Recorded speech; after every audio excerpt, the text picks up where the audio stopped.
Hey folks, welcome to Tim's Offgrid. Today we're going to be hiking the Mad Brook Trail up to Bald Mountain. This is considered a hard hike on all trails. I think it's about a 4.5 mile round trip. Let's see if we think it's hard today. We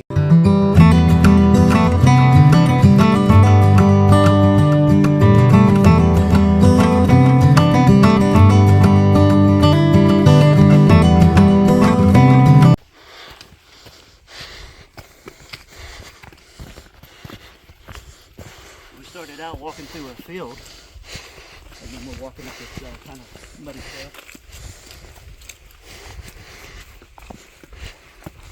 Pretty wide. Look, every little bit helps. So we're finding some trees that are dead and on the trail. Everybody moves a couple.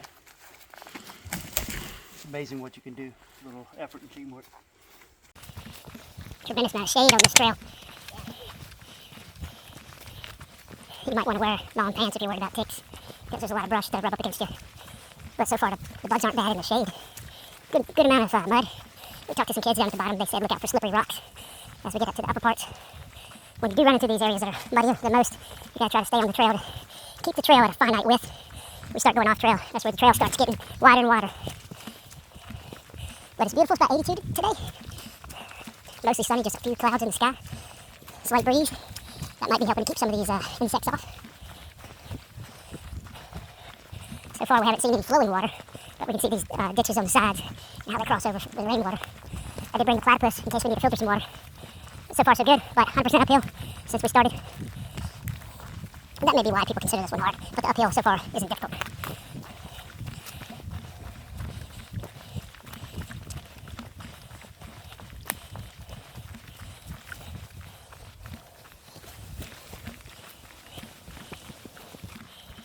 This one's even broken half, and nobody can pick it up.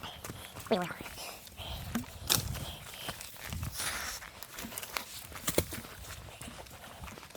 Ugh. It's a really cool hike, though.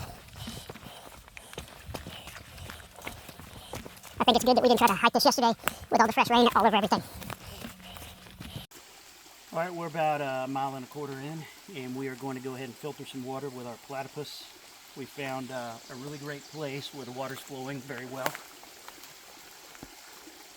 It's always better if you can get your water from a moving source than a stagnant source, because with a moving source, sometimes I can get it as it crosses right over a rock or a ledge or something like that. So this is the larger platypus. It has a hollow fiber membrane filter that's at 0.2 microns. I've had this particular platypus for probably since they came out, maybe about 14 years. This is the 4-liter version. So there's our clean bag right there. Our filter and our dirty bag. What I'm looking at right now is I just want to capture the water as it's running off. So I think right here where these roots are. Here. So see right here where I'm filling our dirty bag. And we are capturing some leaves and debris and stuff like that, but that's all right. The dirty bag is easy to clean out. You just open it up and empty it again. Not that we need 4 liters because we're just topping off and doing a demo, but here's what our dirty bag looks like right now. You see all the sediment floating around in there, and we're just under about 3.5 liters. So after we fill the dirty bag, it's important to try to get the dirty bag to seal. So since mine is older, it's harder to get it to seal, but I found that if I squeeze on the Ziploc portion and bend it, it's easy for me to get it to seal because I'm kind of bending the portions into each other. And then we're going to hold it upside down to make sure that it held.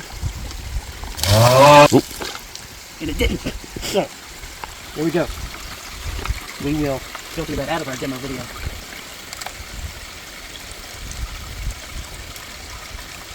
I won't quite hold it upside down like that again. That's a good lesson learned. Anyways, back to trying to seal this one. So we'll just tilt it this time when we're checking the seal. The dirty bag's not really made to go upside down, but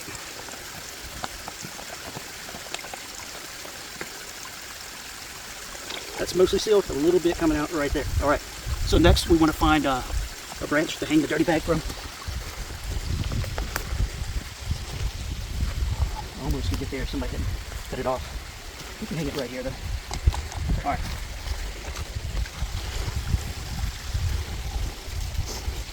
connect up the clean bag and the filter because we need a little bit of clean water to back flush the filter with. Getting a seal on the dirty bag helps with water flow through it. Also, a good first thing to get water flowing through here. And then pull this off to get all the air out of the filter and get water flowing through the filter. And then make sure your valve is open right there. And then we'll start getting clean water filtering through. It'll start going faster once all the air is out.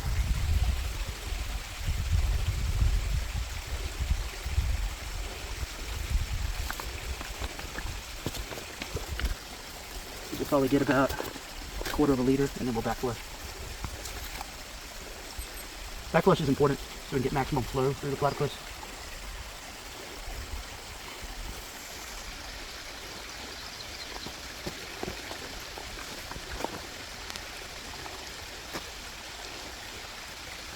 Alright, that's good.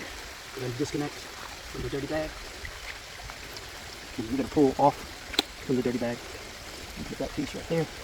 We're going to take the clean bag and hold it upside down. Look at the dirt as it comes out of the filter. You see all that? This is from filtering water off the C&O Canal out of their wells. So if you think their well water is clean on the Chesapeake and Ohio Canal, think again.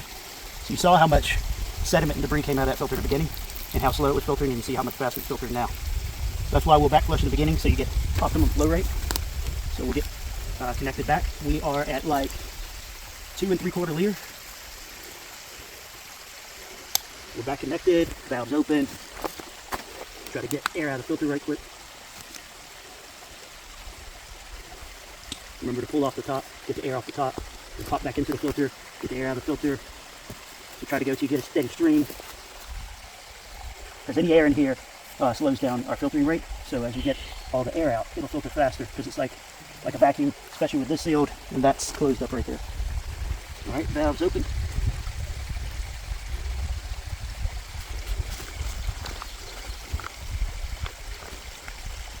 And here it comes. Yep.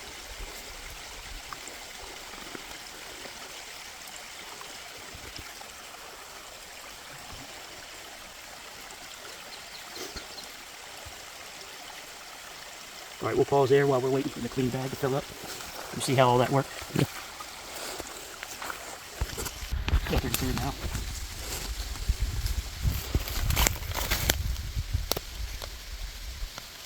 We've got a really good flow rate. The more vertical you can get it, of course, the better flow rate you can get.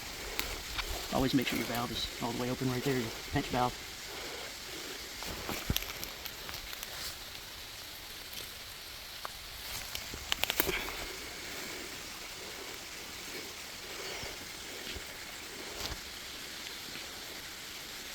Let's see how much we got so far. We got just about a liter so far.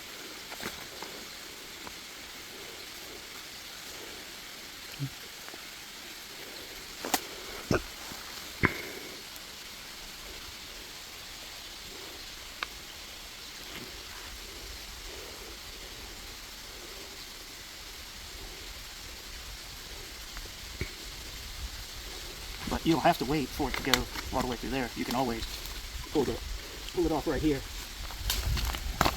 and top off.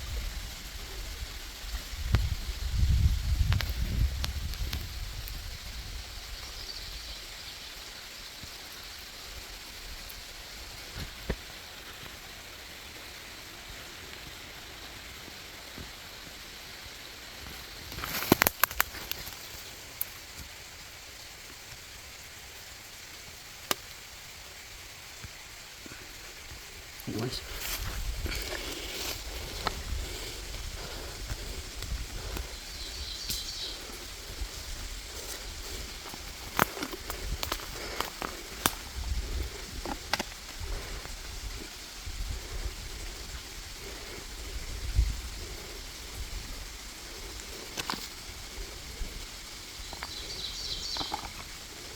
All right, we need to top off.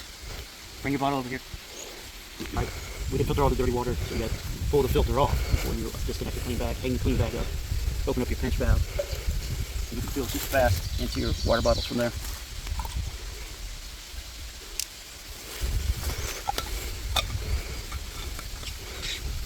All right, next water bottle.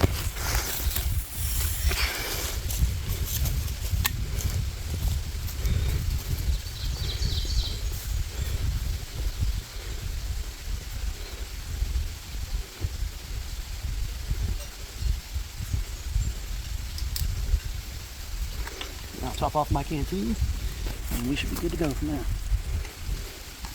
I like to carry the canteen because I can keep it right here on my belt. I don't have to worry about putting it in a backpack or anything else. Easy to get to. Alright, we're all topped off, so what I'll do is we have a little bit of clean water left. We're going to back flush one more time. We're going to hook back up here.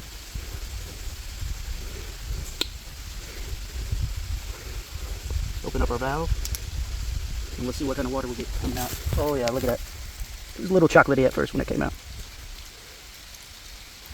Alright, so I always like to back flush when we put it away. We can back flush all that's left in there in a clean bag. So that way no water's left in a clean bag.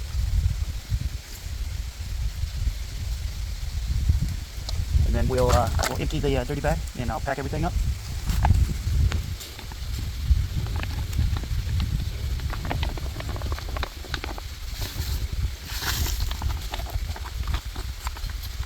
I usually just roll from this end forward toward the open end. Clean bag doesn't matter because it's sealed, so it doesn't matter which direction really you roll it. You can roll toward the hose and keep the valve open. But that's our full-fledged demo of the platypus, and we're going to put it back in its sack and hit the trail. I think everybody had a good rest, 3 glass of water. So this is probably where it gets a little harder. The incline is a lot more steeper through here.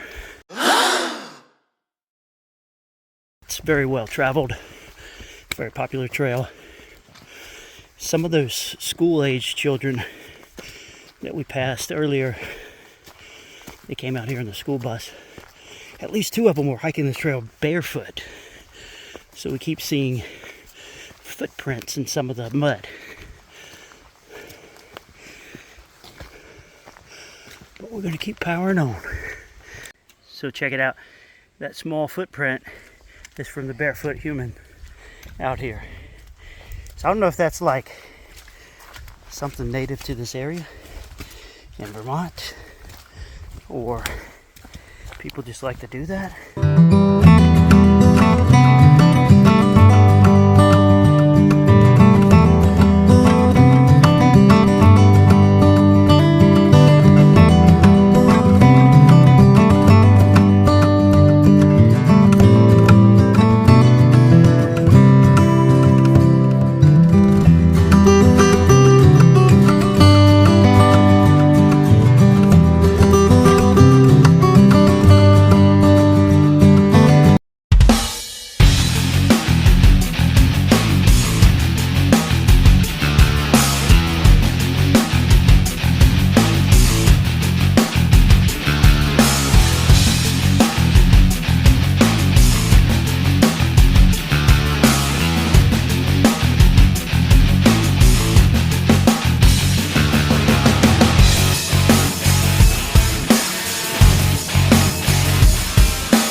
Hard to tell from the camera, but this is looking straight ahead, and then that's going up that hill. So this last section, probably like the last half mile, lots of blowdowns. For the ones that are broken off, we're able to move them. For these other ones, you would need to hack them off over here at the root to be able to move them. But we left the hatchet and saw. But if we had those, we could do more work on this trail as we were coming up. But we've moved quite a few trees off the trail as we've been coming up. But you can tell we're nearing the top because you can see the blue skies on both sides. It's we're hiking along the ridge is what it is now.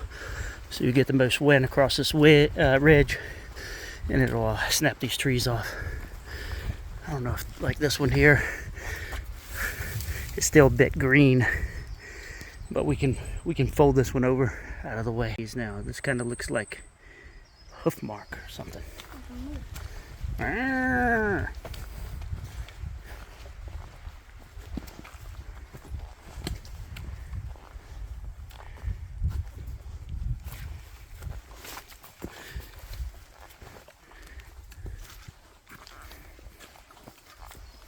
Oh, there's another barefoot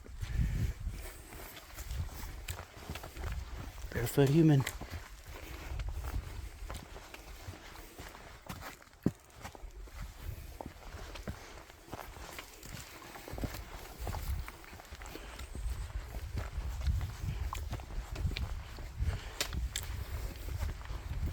Whoa.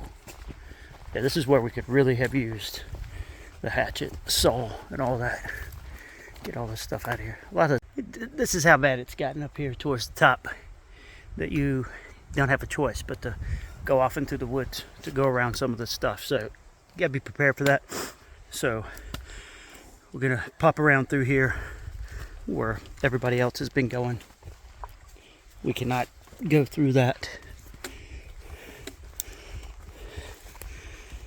Not unless you want to get really scratched, hurt, etc., ruin your day.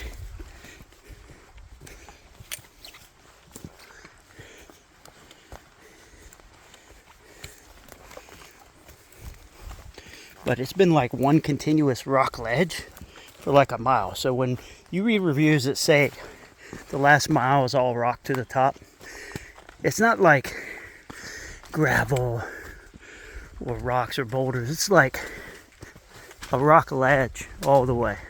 Like this thing was poured in concrete, and that it continuously has moss, green algae, and water running down it. So you gotta be real careful and watch your step. But we got like 2/10 of a mile till we're at the top. We're almost there. Everybody keep going.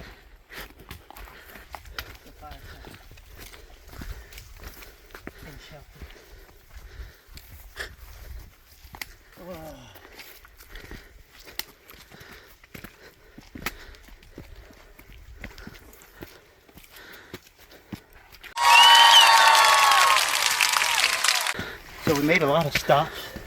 We filtered water. We ate food, etc. And we still made it in under 2 hours up here. So I would not consider this a hard hike. It's probably in the medium range, maybe upper end of medium. But there was nothing hard about this hike. The hardest part is the slippery rocks for the last mile. And the Skittles. And eating a bag of Skittles before we left took its toll on this young man. So next we're going to take a break, and then we'll climb up here to the top of this fire tower and get some pictures and video. Alright, so this is the Bald Mountain Shelter at 3315 elevation. There's a couple different ways to get here. You can do the Long Pond Trail from that way. A lot of routes to climb when you go that way. Or what was our trail called? Mad Brook. Mad Brook. That's what I thought it was. And then over here you got a bathroom or pit toilet.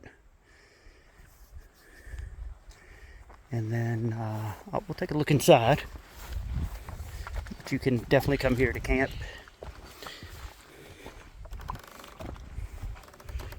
Lots of warnings. Leave no trace type warnings. The place is kept really nice and clean. There's a lot of signatures. Yeah.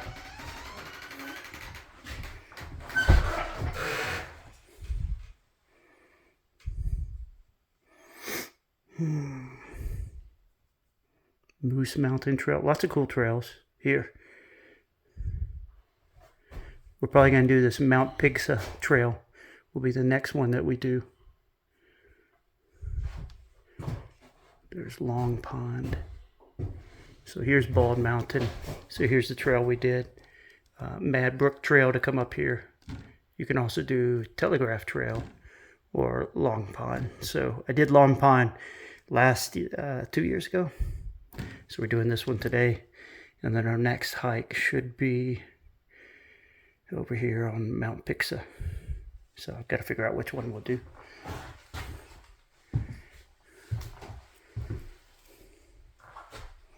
Pretty cool. All right, we're gonna go up to the top and check it out.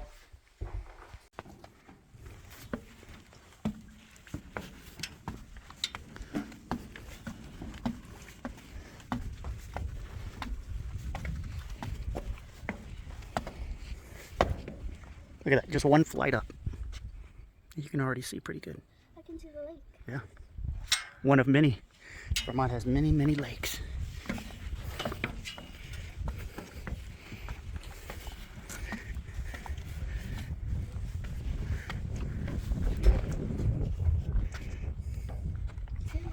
Look at that.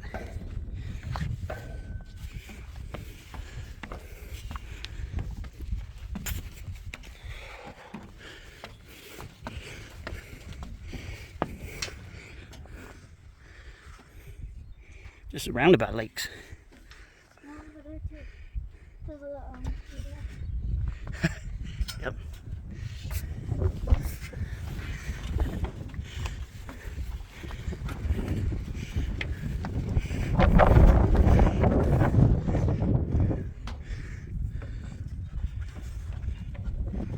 So cool.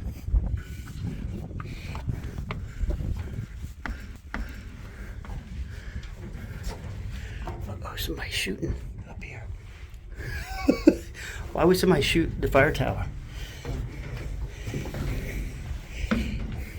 They sure did paint over all the graffiti, that's good. Awesome view from up here.